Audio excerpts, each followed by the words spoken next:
Hello and welcome back to all on my channel. So जैसे कि मैंने कहा था कि आज हम करेंगे जीबी शॉ के एमसीक्यूज़, लेकिन साथ में ही मैं आपको जीबी शॉ के बारे में इम्पॉर्टेंट इन्फॉर्मेशन जो है वो भी मैं आपके साथ में डिस्कस करूँगी। ठीक है, और चलिए हम अपने टॉपिक को स्टार्ट करते हैं। सो मोस्ट इम्पॉर्टेंट क्वेश्चंस जो है हम जो स्लाइड्स हैं उसके अलावा भी हम कुछ क्वेश्चंस जो बातें मुझे याद आती जाएंगी जैसे कि बीच बीच में, तो हम वो भी डिस्कस करते हुए चलेंगे। और मैं बता दूं कि जो भी क्वेश्चन यहाँ पर हैं या मैं बताऊंगी वो सभी क्वेश्चंस जो हैं कहीं ना कहीं प्रीवियस ईयर क्वेश्चंस ही हैं, बिकॉज मैंने आपको पहले ही, जैसे कि पिछली वीडियो अगर आपने मेरी नहीं देखी है तो स्ट्रेटजी वीडियो एंड उसमें आप देख सकते हैं कि जो भी क्वेश्चन सेट और में रहते हैं वो 30 to 40% जो है वो कहीं ना कहीं प्रीवियस ईयर क्वेश्चन ही होते हैं किसी न किसी सेट या सेट एग्ज़ाम के। तो स्टार्ट करते हैं। फर्स्ट क्वेश्चन यहाँ पे आप देख रहे हैं जॉर्ज बर्नार्ड शॉ। तो जॉर्ज बर्नार्ड शॉ जिनको शॉर्टली जीबी शॉ भी कहते हैं। अच्छा, मैंने आपको अपनी उस वीडियो में बताया है, जो आपने अगर स्ट्रेटजी वीडियो नहीं देखी है उसमें मैंने बताया है कि फर्स्टली आपको किसी भी राइटर की जो है डेट ऑफ जो है बर्थ और डेट ऑफ डेथ और वो किस नेशनैलिटी से बिलोंग करते हैं, वो किस सेंचुरी से बिलोंग करते हैं, उनके टाइम पे कौन सी क्वीन या पॉलिटिकल कंडीशंस कैसी थी, इन शॉर्ट बैकग्राउंड आपको उनका पूरा अच्छे से पता होना चाहिए। ये वीडियो आपको एटलीस्ट ये तो बताएगी ही आपको पढ़ना किस दिशा में है। ठीक है, सो स्टार्ट करते हैं। जीबी शॉ। सो सबसे पहले जीबी शॉ आपको इसके राइटर के बारे में पता होना चाहिए, जो पहली बात। सो पहला क्वेश्चन ही हमारा वही है, सो वहीं से स्टार्ट करते हैं। When was George Bernard Shaw born. तो जॉर्ज बर्नार्ड शॉ का जो है जन्म कब हुआ था, तो जॉर्ज बर्नार्ड शॉ जो है टाइम पीरियड उनका क्या था। आप पहले मैं आपको ये पूरा डिस्कस कर लेते हैं एक बार क्वेश्चंस जहाँ पे जो लिखे हुए हैं, उसके बाद में हम आगे फर्दर करते हैं। सो सेकंड क्वेश्चन है जीबी शॉ वाज एन, वो कौन थे, मतलब उनकी हमें नेशनैलिटी बतानी है। Thirdly how many play did he wrote in total, तो उन्होंने अपने समय में टोटल कितने जो है प्लेज लिखे हैं। विच सोसाइटी इज़ रिलेटेड विद। अच्छा, मैंने आपको उस वीडियो में ये भी बताया है कि अगर वो किसी पीरियोडिकल, किसी मैगजीन, किसी न्यूज़पेपर के साथ में रिलेटेड हैं, वो पॉइंट भी हमें अच्छे से पता होने चाहिए। उन्होंने कोई प्राइज़ लिया है वो भी हमें पता होना चाहिए। उन्होंने अगर कुछ नया फाउंडेशन, फॉर एग्जांपल अगर वो बीट राइटर हैं, वो रोमांटिक पोइट हैं, आपको इन सब, उन्होंने कोई सोसाइटी बिल्डअप की है, कुछ हटके किया है, वो हमें सब कुछ पता होना चाहिए। तो in which year did he get Nobel prize in literature. अगर आपको इनके आंसर्स पता है तो आप अपने मन में उसको आंसर आउट कर सकते हैं, या आप नीचे भी आपको आंसर वैसे मिल ही जाएंगे यहाँ पर। Pleasant and unpleasant. अच्छा, जीबी शॉ की खासियत थी, इन्होंने अपने कुछ प्लेस को जो है प्लेजेंट प्लेस और कुछ प्लेस जो है अनप्लेजेंट प्लेस में उसको डिस्ट्रीब्यूटेड किया हुआ था। ठीक है, वो अपने प्लेस में एक फोर्स रखते थे। वो कौन सी फोर्स थी, वो भी आपका प्रीवियस ईयर क्वेश्चन ही है, तो अभी इनको डिस्कस करेंगे। लेकिन फिलहाल मैं बता दूं कि वो क्वेश्चन शायद मैंने इसमें नहीं डाला है। तो उनके प्लेस में जो फोर्स रहती थी वो लाइफ फोर्स रहती थी, मतलब कुछ करने की, कुछ इस तरह की वो हटके जो उस टाइम से सोच रहे थे कि इंसान अपने लिए इंडिविजुअली कैसे सोच सकता है, इसके बारे में भी इन्होंने बहुत खुल के बात की है। सो जॉर्ज बर्नार्ड शॉ बॉर्न। अच्छा, आपने, मुझे लगता है इसके आंसर्स जो हैं अपने कहीं नोट कर लिए होंगे या आपने सोच लिए होंगे। अभी हम इनके आंसर देखते हैं। फर्स्ट क्वेश्चन है जीबी बर्नार्ड शॉ बॉर्न, तो इनका जन्म कब हुआ, तो 1856 में इनका जो है जन्म माना जाता है, और इनका जन्म जो है डबलिन में हुआ था। ठीक है, और जीबी शॉ वाज एन, वो किससे बिलोंग करते थे, आयरिश। वो एक आयरिश पोइट थे, और सॉरी ड्रामेटिस्ट थे। तो उन्होंने अपने समय में टोटल जो है 58 प्लेस जो है राइट डाउन की। इनको सक्सेस जो है अपने टाइम में बहुत देर से मिली थी। फर्स्टली इनको मतलब जो है पहले इनको कोई भी नहीं दे रहा था, पब्लिश नहीं कर रहा था इनके वर्क्स को, लेकिन इनको अपने एज की बहुत लेटर एज में इनको जो है सक्सेस मिली। तो which society is related with him, तो इनके साथ में फेवियन सोसाइटी जो है रिलेटेड थी। तो इनको नोबेल प्राइज़ कब मिला, 1925 के आसपास इनको है जो नोबेल प्राइज़ मिला है, 1925। आपको ये भी पता होना चाहिए कि किस इंडियन ऑथर को जो है ये प्राइज़ मिला है और कब मिला है। और उसके बाद सबसे पहला किसको मिला, फिर उसके बाद किसको किसको मिला, ये चीज़ें भी आपको पता होनी चाहिए। तो प्लेजेंट प्ले और अनप्लेजेंट प्ले ये कब प्रोड्यूस किए थे इन्होंने, किस प्ले में। अब देखिए ये इनके आंसर हैं। फर्स्ट का आंसर आयरिश ड्रामेटिस्ट थे, 58 प्ले हैं। फेबियन सोसाइटी इन्होंने इंट्रोड्यूस की थी, 1925 में इनको नोबेल प्राइज़ मिला। और 1898 में इन्होंने प्लेजेंट और अनप्लेजेंट प्ले में अपने जो है उसका पब्लिश्ड ईयर है। अच्छा, नेक्स्ट क्वेश्चन है, in which of the play George Bernard Shaw attack Darwinism में क्या, डार्विन की थ्योरी अगर आपने पढ़ी है तो आपको पता होगा कि जो भी माइटी पीपल हैं, जो भी जिनके अंदर फोर्स है जीने की, वो जीवित रहेंगे, बाकी सब जो वीक सोसाइटी है उनको मार दिया जाएगा। सब इस तरह की जो थ्योरी है हमने सबने पढ़ी हुई है।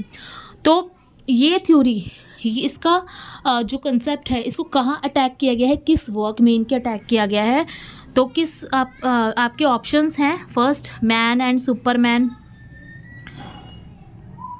Set Joan, back to Methuselah, you never can tell. तो आपको इसमें से क्या ऑप्शन सही लगता है आप कमेंट में भी बता सकते हैं।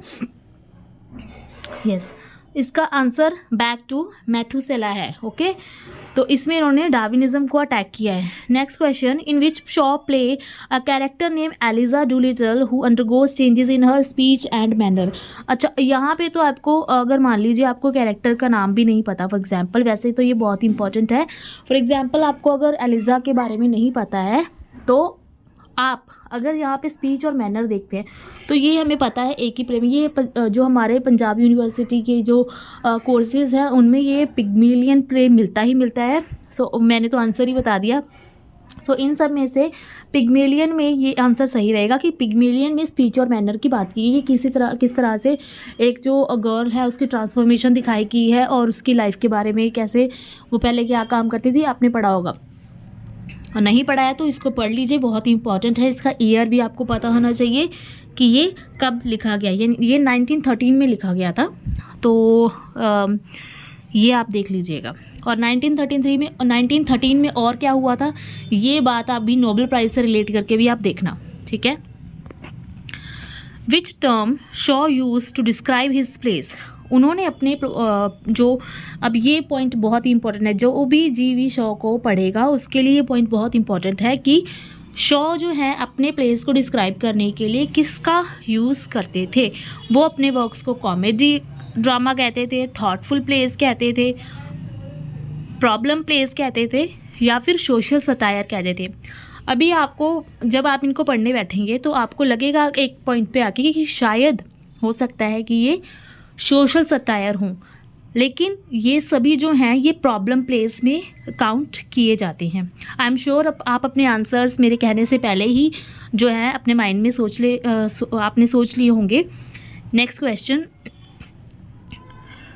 In arms and the man which character expresses anti romantic sentiments and challenge conventional ideals of heroism. तो किस प्ले में उनके जो है किस इनके हीरो ने, इनको एंटी रोमांटिक कहा जाता है, और उन्होंने जो हीरोज़ जो कन्वेंशनल टाइम से चले आ रहे थे उनको उस लीग से हटके जिसमें बात की है जीबी शॉ ने, वो कौन सा कैरेक्टर है, आर्म्स एंड द मैन का कैरेक्टर है वो, ठीक है। तो आपको आइडेंटिफाई करना है, ब्लंटशेल है, राइना है, सर्गियस है, या कैथरीन है। सो इसका राइट आंसर है ब्लंटशेल, ठीक है।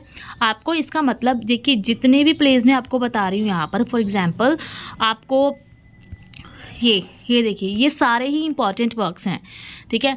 अभी आपको ऑप्शंस पे भी अब अगर आप प्रीवियस ईयर क्वेश्चन पढ़ते हैं तो आप जो है ऑप्शंस पे भी फोकस रखा कीजिए।